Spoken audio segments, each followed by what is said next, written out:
Hello students. तो पिछले lecture तक हम लोगों ने मोशन अंडर ग्रेविटी में फ्री फॉल वाला पार्ट कंप्लीट किया था।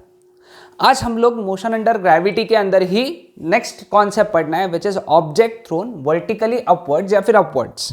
ओके, तो ये सिचुएशन क्या है कि यहाँ पे एक इंसान या फिर कोई एक जना जो है वो ऑब्जेक्ट को ग्राउंड से ऊपर फेंकता है विथ वेलोसिटी u। ऊपर फेंक रहा है, समझ रहे हो? तो ये क्या होगा, ये ऑब्जेक्ट ऊपर जाएगा। लेकिन प्रॉब्लम क्या हो रहा है मालूम है क्या? इसमें प्रॉब्लम ये है कि जब ये ऊपर जा रहा है ना, ग्रेविटी अपना गेम नीचे दिखा रही है। ग्रेविटी अपना खेल जो है, ग्रेविटी अपना इफेक्ट जो है वो नीचे दिखा रही है ना? तो फोर्स ऑफ ग्रेविटी जो एक्सेलरेशन लगा रही है वो बन गया इसके लिए डिसेलरेशन। क्या बन गया इसके लिए? डिसेलरेशन। तो जैसे जैसे ये ऊपर जाएगा इसकी स्पीड कम होते चले जाएगी, कम होते जाएगी, कम होते जाएगी, फिर ये एक हाइट पे पहुंच जाएगा। ठीक है, फिर वहां से वापस वो नीचे आना चालू होगा और वापस फिर नीचे आके ग्राउंड को हिट कर जाएगा। तो ये जो चीज है ऊपर फेंकने का, ये कॉन्सेप्ट है ऑब्जेक्ट थ्रोन अपवर्ड्स। ठीक है, लेटस से अभी हम लोग इसके अंदर बहुत सारे इक्वेशंस पढ़ेंगे। लेटस से कोई ऑब्जेक्ट को हम लोगों ने कितने स्पीड से फेंका है? u। ओके, और ये ऑब्जेक्ट जो है यहां से लेटस से ग्राउंड से ही फेंक रहे हैं हम लोग, ये हाइट पहुंचा जिसको मैं बोलूंगा h max। ठीक है, वो h max जितनी हाइट पे पहुंचा, और ये h max हाइट तक पहुंचने में उसको टाइम लगा ta। कितना टाइम लगा? ta यानी होता है टाइम ऑफ एसेंट। यानी ऊपर जो है बॉल को या उस ऑब्जेक्ट को h max तक हाइट पहुंचने में जो समय लगता है, h max हाइट पहुंचने में जो समय लगता है उसको हम लोग बोलते हैं time of accent. Okay, clear है सबको? एसेंट या फिर एसेंट भी बोल सकते हो, एसेंट। ओके, क्लियर यहां तक? कोई डाउट किसी को? अब देखो यहां पे, अब इक्वेशन लगाना चालू करेंगे। एक बात ध्यान में रखना, ऑब्जेक्ट थ्रोन अपवर्ड्स में अगर तुम पूरे इक्वेशन लगा रहे हो तो यहां पे a is equal to minus g लगाना पड़ेगा। a is equal to minus g लगाना पड़ेगा। ओके, अब a is equal to minus g लगा रहे, इनिशियल वेलोसिटी u है। ओके, जैसे जैसे वो ऊपर जा रहा है उसकी स्पीड कम हो रही है, तो जब वो h max पे पहुंच जाएगा यहां तक h max पे, तो यहां पे फाइनल वेलोसिटी जीरो हो जाएगी। क्या हो जाएगी? Zero, final velocity zero. Okay, क्योंकि धीरे धीरे, और फिर जब जीरो होगी तब वो नीचे गिरना चालू होगा। तो नीचे गिरने के बाद में करेंगे अपन। ठीक है, तो फाइनल वेलोसिटी जीरो। उसकी डिस्प्लेसमेंट कितनी हुई यहां से लेके यहां तक? h max, और उसको टाइम कितना लगा? ta। टाइम कितना लगा है उसको? ta। यहां से लेके यहां तक जाने में टाइम लगा है ta, है ना? टाइम ऑफ एसेंट जितना। अब एक एक इक्वेशन सॉल्व करते हैं हम लोग। यहां पे हमको मालूम है v is equal to u plus at। v तो जीरो है, u a के जगह डालेंगे माइनस g के जगह डालेंगे ta, ये इधर चला गया। g ta is equal to u, तो TA is equal to u by g. Object की speed upon acceleration due to gravity. ये वो टाइम है जिसमें वो एकदम ऊंचे तक पहुंचेगा, h max तक पहुंचेगा। कितने समय में? u बाई जी समय में। u बाई जी समय में कोई भी ऑब्जेक्ट यहां से लेके, ग्राउंड से लेके एकदम ऊंचाई तक पहुंचेगा। That is time of accent. समझ में? दूसरा इक्वेशन जो हम लोग लगा रहे हैं यहाँ पे वो है v square is equal to u square plus 2as, है ना? ये इक्वेशन लगाएंगे, मालूम है ना सबको ये इक्वेशन? तो v कितना है यहाँ पे? 0 is equal to u square minus 2g h max, क्योंकि a के जगह माइनस g डाला और s के जगह h max डाला, ये इधर आ गया वापस से। तो 2g h max is equal to u square, तो therefore h max is equal to u square by 2g। तो सबसे ऊंचा वो कितना पहुंच सकता है, u square by 2g, h max is equal to u square by 2g, where u is जितने वेलोसिटी से उसको थ्रो किया था। ठीक है, समझ में? तो ये दो फॉर्मूले सबसे ज्यादा इंपॉर्टेंट है। अब अलग प्रकार का जो फॉर्मूला है वो है after time T. After time T समय बाद में, कोई भी टी समय बाद में उसकी वेलोसिटी कितनी रहेंगी, उसकी डिस्प्लेसमेंट कितनी रहेंगी। ओके, टी समय बाद में उसकी वेलोसिटी अगर निकालना है तो इक्वेशन यही वाला यूज करेंगे हम लोग, है ना। तो v is equal to u minus g t. T समय बाद में उसकी वेलोसिटी निकालना है, यहां नहीं निकालना है, कहीं तो यहां जब है सपोज, तो यहां पे है, तो टी समय बाद में उसकी वेलोसिटी रहेंगी v is equal to u minus g t. Okay, अब इसमें क्या हो सकता है कि v पॉजिटिव भी आ सकता है और v निगेटिव भी आ सकता है ना। v पॉजिटिव आ रहा है, इसका मतलब वो ऊपर जा रहा है, ऊपर वाली जर्नी में है वो। ठीक है, फिर टर्न होके यहां पे भी तो आएगा ना, यहां पे वो ऊपर जा रहा है ना, यहां पे वो नीचे आएगा। तो v निगेटिव है, मतलब वो नीचे वाले जर्नी में, वो नीचे आ रहा है। टी समय, टी लग गया होगा टाइम उसको, देखेंगे हम लोग इसके ऊपर प्रॉब्लम्स देखेंगे हम लोग। ओके, आफ्टर टाइम टी उसका डिस्प्लेसमेंट पूछते, वो कितने हाइट पे, सॉरी कितने हाइट पे ये पूछते। ओके, तो इसके लिए इक्वेशन लगाएंगे s is equal to u t plus half a t square. Let's से जो s है डिस्प्लेसमेंट, वो उसकी हाइट है h, तो ये क्या आ जाएगा यू टी माइनस, सॉरी यहाँ पे हाफ ए टी स्क्वायर चाहिए था और a के जगह डाला माइनस जी, तो कितना आ गया minus half g t square. इसके ऊपर भी हम लोगों ने न्यूमेरिकल रखा है एक, तो तुमको वहां ध्यान में आ जाएगा, h is equal to u t minus half g t square. Okay, clear with this? हाँ, तो ये हमेशा h पॉजिटिव ही आएगा, h हमेशा पॉजिटिव आएगा। ओके, अब जब वो पूरा टाइम ऐसा पूरा गया, यहां तक सबको क्लियर हो गया? हाँ, अब उसको फेंका तुमने, वो ऊपर गया, फिर वापस नीचे आएगा वो। ठीक है, तो जो टोटल टाइम लगेगा पूरे जर्नी को, ये हो गया टाइम ऑफ एसेंट। और यहां से लेके यहां तक, यहां से लेके यहां तक उसको बोलते हैं टाइम ऑफ फ्लाइट। क्या बोलते हैं उसको? Time of flight. Capital T से डिनोट करते हैं उसको, कैसे? Capital T. Time of flight यानी क्या, तुमने ऑब्जेक्ट को फेंका, वो ऊपर गया फिर नीचे आया, तो इसको जो समय लगा ऊपर जाके नीचे आने में, ऊपर जाके नीचे आने में ऑब्जेक्ट को जो समय लगता है उसको हम लोग कहते हैं time of flight, denoted by capital T. अब सपोज वो यहां से निकला, ऊपर गया, नीचे आ गया, तो उसका जो डिस्प्लेसमेंट है, वो तो जीरो हो गया।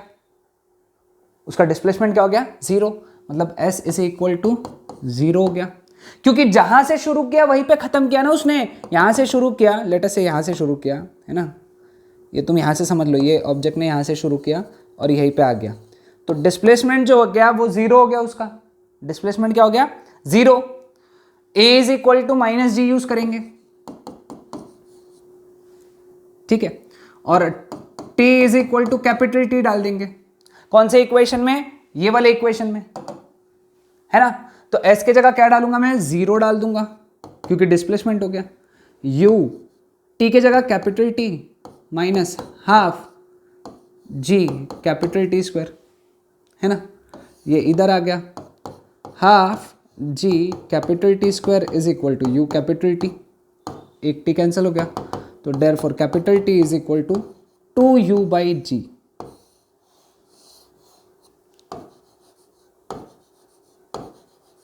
देखो ये कितना था? u बाई जी, ये कितना था? 2u by g. ओके, ऊपर जाने के लिए समय u बाई जी, ऊपर जाके नीचे आने के लिए समय 2u बाई जी। तो नीचे आने के लिए जो समय होता है, यहां से यहां तक आने में जो समय होता है उसको बोलते हैं अपन TD। क्या बोलते हैं? TD, टाइम ऑफ डिसेंट, है ना। तो टाइम ऑफ डिसेंट डी चाहिए बेटा, यहाँ पे डी चाहिए, है ना। Time of descent t d, इसका इक्वेशन निकालना है। ओके, कैसे निकालेंगे, देखो यहाँ कर देता हूँ मैं। टाइम ऑफ एसेंड जाने का समय प्लस टाइम ऑफ डिसेंड आने का समय, नीचे आने का समय, ये कैपिटल टी रहेगा, है ना। जाने का समय प्लस आने का समय मतलब टोटल समय, टोटल समय यानी कितना है, टाइम ऑफ फ्लाइट। तो टाइम ऑफ एसेंड कितना है, u बाई जी, है ना, ये देखो u by g plus time of descent is equal to time of flight कितना है, 2u by g. u by g उधर चला गया, तो time of descent is equal to 2u by g minus u by g, मतलब time of descent is equal to u by ji.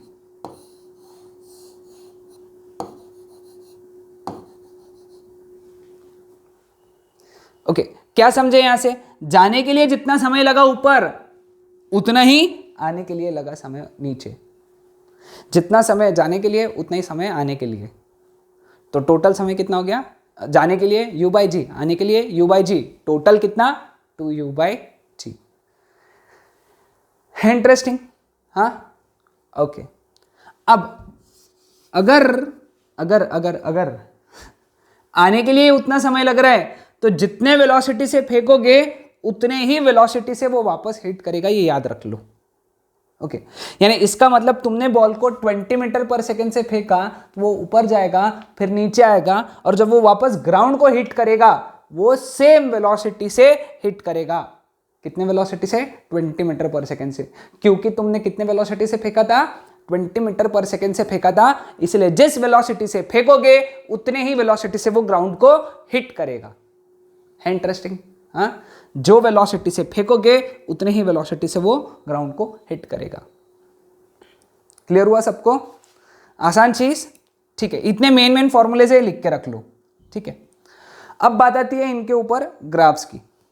Graphs, अब देखो इसमें कौन से मेजर ग्राफ यूज होते हैं। सबसे पहला जो ग्राफ है वो है velocity time. Okay, velocity time. अब जैसे जैसे ऑब्जेक्ट ऊपर जा रहा है वेलोसिटी कम हो रही है ना। तो वेलोसिटी जो कम हो रही है वो इस तरीके से कम हो रही है। स्टार्टिंग में वेलोसिटी जब टाइम 0 था तो वेलोसिटी थी u, फिर जैसे जैसे ऊपर गया वेलोसिटी कम होते चले गई और 0 भी हो गई। 0 कौन से टाइम पे हुई थी, जब टाइम ऑफ एसेंट जितना था। फिर ऑब्जेक्ट नीचे आने लगा, मतलब वेलोसिटी नीचे हो गई, मतलब निगेटिव हो गई, फिर बढ़ते चले गई। ओके, और जब ऑब्जेक्ट ने ग्राउंड को हिट किया तो उसकी वेलोसिटी उतनी ही थी u, लेकिन अब माइनस क्यों लिखा, क्योंकि उसकी डायरेक्शन नीचे थी। और तब समय कितना हो गया था, टोटल टाइम ऑफ फ्लाइट जितना, मतलब 2u बाई जी। ग्राफ समझा क्या, ये ग्राफ समझा सबको। स्टार्टिंग में वेलोसिटी u, फिर वो नीचे गया, फिर यहाँ पे u बाई जी, फिर नीचे गया, फिर 2u बाई जी पे माइनस u हो गया। तो ये हो गया हमारा पहला graph, which is VT graph. Simple था ये ग्राफ, हाँ। ओके, अब बात करेंगे दूसरे ग्राफ की। दूसरा ग्राफ, ओके, यहाँ बनाता हूँ। ओके, तो जो दूसरा ग्राफ है वो है displacement time graph. Displacement time graph. Okay, अब डिस्प्लेसमेंट जो है वो कैसी है, जैसे जैसे तुमने फेंका टाइम के हिसाब से डिस्प्लेसमेंट बढ़ रही है, लेकिन जो डिस्प्लेसमेंट है वो टाइम के स्क्वायर को डिपेंडेंट है। तो ग्राफ जो आएगा वो स्ट्रेट लाइन नहीं आएगा, ऐसा आएगा। तो स्टार्टिंग में डिस्प्लेसमेंट बढ़ेगी और वो एच मैक्स हो जाएगी। एच मैक्स जिसका वैल्यू कितना है, यू स्क्वायर बाई 2g, है ना। स्टार्टिंग में जब तुम फेंकोगे तो बॉल दूर दूर जाएगा ना, दूर दूर जाएगा मतलब डिस्प्लेसमेंट बढ़ रही है। डिस्प्लेसमेंट बढ़ रही है लेकिन t के स्क्वायर के हिसाब से है, इसलिए ऐसा कर्व आया, ग्राफ कर्व। और displacement you square by 2g, h max हो गया जब टाइम कितना हो गया, टाइम ऑफ एसेंट जितना, मतलब u बाई जी जितना। u बाई जी टाइम बाद उसकी डिस्प्लेसमेंट एच मैक्स हो गई, है ना। u बाई जी समय बाद में वो एच मैक्स पे था, फिर बाद में धीरे धीरे ये ग्राफ नीचे आते गया। और t is equal to 2u/g पे वो वापस हिट कर गया तो उसकी डिस्प्लेसमेंट 0 हो गई क्योंकि वो ग्राउंड पे आ गया वापस। तो ये हो गया डिस्प्लेसमेंट टाइम ग्राफ। ओके, ये ग्राफ्स है, ये तो तुमको याद रखने ही पड़ेंगे। कंसेप्ट देख लो एक बार क्या कर यूज कर रहे हैं, ये ग्राफ तुमको याद करने पड़ेंगे। ओके, वैसे तो मैंने समझा दिया, कॉन्सेप्ट तो समझा ही दिया ना उसके अंदर क्या है। ठीक है,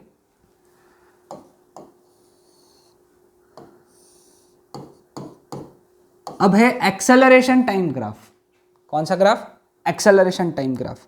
ओके, अब एक्सेलरेशन टाइम ग्राफ जो है पूरे मोशन पर एक्सेलरेशन निगेटिव है क्योंकि तुम जा रहे हो ऊपर और एक्सेलरेशन है नीचे, तो पूरे मोशन पर एक्सेलरेशन निगेटिव -g जितना, इसलिए नीचे आया।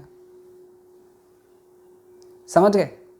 माइनस क्यों आया? क्योंकि पूरे मोशन पर एक्सेलरेशन निगेटिव है ना। फिर फाइनली आता है वीएस ग्राफ।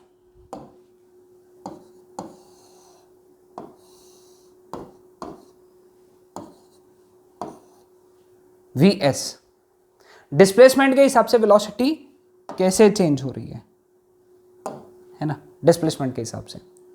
स्टार्टिंग में वेलोसिटी सबसे ज्यादा थी जब डिस्प्लेसमेंट 0 था। फिर जैसे जैसे डिस्प्लेसमेंट बढ़ता गया, मतलब ऊपर ऊपर जाता गया तो उसका वेलोसिटी कम होता चला गया। फिर जब वो एच मैक्स पे पहुंच गया, एच मैक्स कितना है यानी u²/2g, तब उसकी वेलोसिटी 0 हो गई, सबसे ऊपर में वेलोसिटी 0 हो गई। फिर जैसे जैसे वो आगे बढ़ रहा है, आगे यानी बढ़ तो नहीं रहा है, डिस्प्लेसमेंट कम ही हो रही है ना, डिस्प्लेसमेंट तो कम हो रही है क्योंकि वो नीचे आ रहा है। वो कहाँ आ रहा है? नीचे, तो उसकी डिस्प्लेसमेंट कम हो रही है मतलब वो नीचे आ रही है इस तरीके से। और ये यहाँ पे सॉरी, यहाँ 0 नहीं आएगा, एक्सट्रीमली सॉरी, यहाँ आएगा u और यहाँ आएगा -u। समझ में? कर्व क्यों आया? क्योंकि डिस्प्लेसमेंट का u² के साथ में रिलेशन है। किसके साथ में? स्क्वायर। जब भी कोई चीज में स्क्वायर आता है तो स्ट्रेट लाइन नहीं होता है, कर्व आ जाता है। ये तुमको ग्राफिकल एनालिसिस में मैंने समझाया, पैराबोला टाइप में है ना, तो कर्व आ जाएगा। तो ये हो गए 4 ग्राफ्स, चारों ग्राफ्स ड्रॉ कर लो, बहुत ज्यादा इंपॉर्टेंट है एग्जामिनेशन पॉइंट ऑफ व्यू से। ठीक है, समझ में आया सबको ग्राफ्स? हाँ, ओके। तो चलो फिर नेक्स्ट क्वेश्चन देखते हैं हम लोग। An object is thrown upwards with velocity 12 meter per second. लिख लो question, velocity 12 meter per second है, मतलब u 12 मीटर पर सेकेंड है। What is its displacement and velocity after 1 second. Okay, time दिया है 1 second. a is equal to -g use करेंगे, let us से g का वैल्यू 10 यूज करेंगे अपन अभी का, क्योंकि 10 से कैलकुलेशन बहुत आसान हो जाते हैं, है ना। तो अपने को क्या निकालना है? Displacement. Displacement s is equal to ut -12 gt², है ना, फॉर्मूला ये। तो u कितना है यहाँ पे 12 इंटू t कितना है 1 -12, g कितना है 10 और 1²। 12 -5 है ना, 12 1 = 12 और इधर बचा सिर्फ 5, तो डिस्प्लेसमेंट हो गया 7 मीटर्स। अब बताओ इससे सिंपल क्या पूछेंगे अब, है कि नहीं? तुमको वेलोसिटी भी निकालना है। v is equal to u -gt, फॉर्मूले डायरेक्ट याद होना चाहिए। अभी तुमने डब्बे डब्बे में फॉर्मूलेज लिखे सब, है ना। तो v is equal to 12 minus g कितना है 10, t कितना है 1, तो v इज इक्वल टू 12 - 10, तो velocity is 2 metre per second. समझ में आया सबको? तो velocity is 2 metre per second. Clear? Okay, next question. Question बहुत इसके आसान है। An object is projected with 100 metre per second, find the time after which it strikes the ground. हाँ, ये देखो, time after which it strikes the ground, यानी गया फिर वापस आके ग्राउंड पे हिट किया, मतलब क्या पूछा है तुमको? टाइम ऑफ फ्लाइट पूछा है। यहाँ पे ध्यान में रखना, u कितना दिया 100 metre per second, time after which it hits the ground यानी टाइम ऑफ फ्लाइट पूछा है ना। यहां से फेंका, ऊपर गया, फिर नीचे आया, है ना, तो तुमको क्या पूछा है? Time of flight. क्लियर? तो टाइम ऑफ फ्लाइट का फॉर्मूला सीधा सीधा है 2u/g। फॉर्मूला जिसको याद है 2 मिनट का काम है। u का वैल्यू तो 100 है, g का वैल्यू 10 पकड़ लेंगे, तो टाइम ऑफ फ्लाइट हो गया 20 सेकेंड्स। आसान? Okay. A body is projected upwards with velocity 20 metre per second. कितना बोला है यहाँ पे? u is equal to 20 metre per second. a is equal to minus g यानी -10 मीटर पर सेकेंड स्क्वायर पकड़ लेंगे। After how much time it rises to a height of 10 metre above the ground, यानी h यानी s is equal to h is equal to 10 metre बोला है ना? Clear? Above the ground बोला है ना? तो अपने को टाइम निकालना है। अपना इक्वेशन क्या है? s is equal to u t minus half g t square. s की वैल्यू 10 है, u की वैल्यू 20 है, t माइनस हाफ, g कितना है 10 इंटू टी स्क्वायर, 2 1 ज़ा 2 5 ज़ा, है ना? तो 10 is equal to 20t minus 5t square. 5 से डिवाइड कर दो, 2 is equal to 4t minus t square. ये इधर, तो t square minus 4t plus 2 is equal to 0, है ना? T square minus 4t is equal to 0।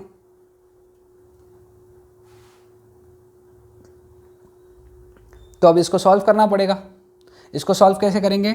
इसका इक्वेशन में a इज इक्वल टू 1 लिखेंगे, b इज इक्वल टू -4 लिखेंगे और c इज इक्वल टू 2 लिखेंगे। तो t is equal to minus b plus minus square root of b square minus 4ac by 2a, है ना? तो टाइम तो निगेटिव नहीं आएगा। टाइम निगेटिव नहीं आएगा मतलब ये माइनस हट जाएगा, तो हम लोग इक्वेशन में सिर्फ माइनस नहीं लिखेंगे। तो t is equal to minus b plus square root of b square minus 4ac upon 2ae लिखेंगे। माइनस नहीं लिखेंगे क्योंकि माइनस लिखेंगे तो टाइम निगेटिव आ जाएगा ना, तो इसलिए। तो t is equal to minus b यानी माइनस ऑफ -4। ठीक है, नहीं एक काम कर लेते हैं, इसको लिख के देख लेते हैं, देखते हैं टाइम अगर निगेटिव आ गया तो देख लेंगे, आगे डिस्कार्ड कर देंगे उसको। Plus minus square root of कितना आएगा 16 माइनस 4ac, 4 इंटू 1 इंटू 2 यानी -8 अपॉन 2 इंटू ए कितना है 1, तो ये कितना हो गया 4 plus minus √8 upon 2, 4 plus minus √8 यानी 2√2 अपॉन 2, 2 से डिवाइड कर दिया तो ये कितना आ गया 2 प्लस माइनस √2, 2 से डिवाइड कर दो ना, है ना? तो टाइम कितना हो सकता है यानी 2 प्लस माइनस √2 यानी 1.41 आता है ना? तो टाइम कितना हो सकता है 2 प्लस 1.41 मतलब 3.41 सेकेंड्स, या फिर टाइम कितना आ सकता है 2 माइनस 1.41 विच इज 0.59 सेकेंड्स। तो ऐसे दो समय पे वो ये हाइट पे रहेगा, सॉरी निगेटिव नहीं आएगा, टाइम निगेटिव आएगा ही नहीं यहाँ पे क्योंकि ये b माइनस है ना, तो माइनस माइनस प्लस हो जाता है। ओके, तो दो समय पे रहेगा। अब दो समय क्या है, कैसे आए, दो टाइम कैसे आए, क्योंकि 10 मीटर पे एक बार जाते वक्त रहेगा वो, देखो यहाँ पे एक बार ऐसा जाके आ रहा है ना, तो ग्राउंड से 10 मीटर की हाइट ये है, तो वो सेम हाइट पे एक बार जाते वक्त रहेगा, जाते वक्त यानी 0.59 सेकेंड बाद में यहां पे पहुंचा, फिर ऊपर गया, फिर जब यहां पे पहुंचा वापस तब तक उसको कितना समय हो चुका था 3.41 सेकेंड्स। तो एक बार जाते वक्त वो रहेगा वो हाइट पे और एक बार आते वक्त रहेगा वो हाइट पे, जाते वक्त और एक बार आते वक्त। समझ में आया ये दो टाइम क्यों आए, सभी को ध्यान में आया? तो ये था हमारा थर्ड प्रॉब्लम आज का, है ना? थर्ड या फोर्थ जो भी है, तुम काउंट रख रहे हो ना, लिखते चलो, हाँ लिखते चलो, नहीं समझे तो पॉज करके पीछे जाओ। लास्ट प्रॉब्लम आज का, a body is projected upwards with velocity 40 meter per second. Okay, a का वैल्यू -g यानी -10 मीटर पर सेकेंड स्क्वायर ले लेंगे हम लोग, ठीक है? तो मुझे बताओ टाइम ऑफ एसेंड कितना रहेगा, ऊपर जाने के लिए समय, एकदम ऊंचाई पे, ऊपर यानी एकदम ऊपर नहीं, एकदम ऊंचाई पे जाने के लिए समय 40/10 which is 4 seconds. Okay, clear? अब देखो यहां पे मैंने क्यों निकाला सबसे पहले वो, यानी तुमने एक ऑब्जेक्ट को फेंका ऊपर, तो एकदम ऊंचाई पे जाने के लिए यहां पे उसको 4 सेकेंड्स लग रहे, है ना। तो पहला जो समय है 2 सेकेंड पे तुमको निकालना है डिस्टेंस और डिस्प्लेसमेंट दोनों। तो 2 सेकेंड्स पे कहीं तो यहां पे रहेगा, कहीं तो सपोज बीच में नहीं रहेगा बट कहीं तो रहेगा। तो जो डिस्टेंस रहेगा वही डिस्प्लेसमेंट रहेगा, distance will be equal to displacement, है कि नहीं। तो S is equal to ut minus half g t square. तो at t is equal to 2 seconds distance is equal to displacement लिख देंगे। तो डिस्टेंस डिस्प्लेसमेंट s कितना आएगा यहाँ पे, u का value 40 into 2 minus half, g का वैल्यू 10 इंटू 2 स्क्वायर, ये कैंसिल हो गया। तो s is equal to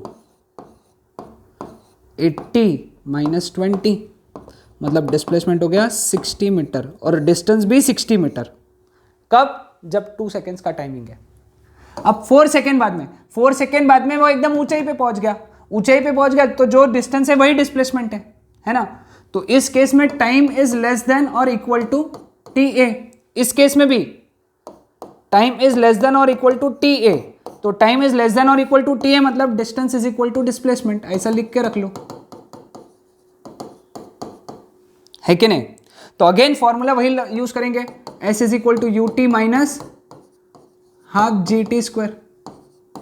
u कितना है यहाँ पे 40, t कितना है 4 माइनस हाफ 10 इंटू 4 स्क्वायर यानी 16, 8 जा। तो ये हो गया 160 मीटर माइनस 80 मीटर। तो distance is equal to displacement is equal to 80 meter. ठीक है, क्लियर। ये दो केस में डिस्टेंस और डिस्प्लेसमेंट सेम है क्योंकि टाइम ऑफ एसेंट से कम है। ठीक है, अब अगर टाइम ऑफ एसेंट से ज्यादा है तो डिस्टेंस और डिस्प्लेसमेंट दोनों अलग रहेगा। तो पहले डिस्प्लेसमेंट निकाल लेंगे। डिस्प्लेसमेंट का फॉर्मूला है you t minus half g t square. You कितना है यहां पे, यू कितना है 40 इंटू टाइम कितना है 6 माइनस हाफ 10, 6 स्क्वायर 36, 8 जा। S is equal to 240 minus, है ना 40, 240 ये हो गया 80। तो therefore distance is equal to, है ना, सॉरी 18 जाएंगा 180। तो displacement is equal to 60 meter, है ना। डिस्प्लेसमेंट एक्सट्रीमली सॉरी, यहाँ पे एक मिस्टेक हो गया था। तो displacement is equal to 60 meter. 60 meter यानी क्या होगा एक्चुअली, समझने का कोशिश करना। देखो हाँ, बहुत इंटरेस्टिंग। ऑब्जेक्ट ऐसा ऊपर गया, फिर 6 सेकेंड बाद में यहाँ पे आ गया, कितना है वो, अभी भी 60 मीटर पे है। 6 सेकेंड बाद में अभी भी वो ग्राउंड के ऊपर 60 मीटर है। ये हाइट अपन निकाल चुके हैं ऑलरेडी। 4 सेकेंड बाद में कितना पहुंचता है वो, 80 मीटर, है ना। समझे क्या, हाँ। तो इसको थोड़ा रियलिस्टिक करने के लिए ऐसा, ठीक है, समझे। 4 सेकेंड बाद में वो एकदम ऊंचाई पे पहुंचता है ना, तो 4 सेकेंड बाद में एकदम ऊंचाई यानी 80 मीटर पे पहुंच गया।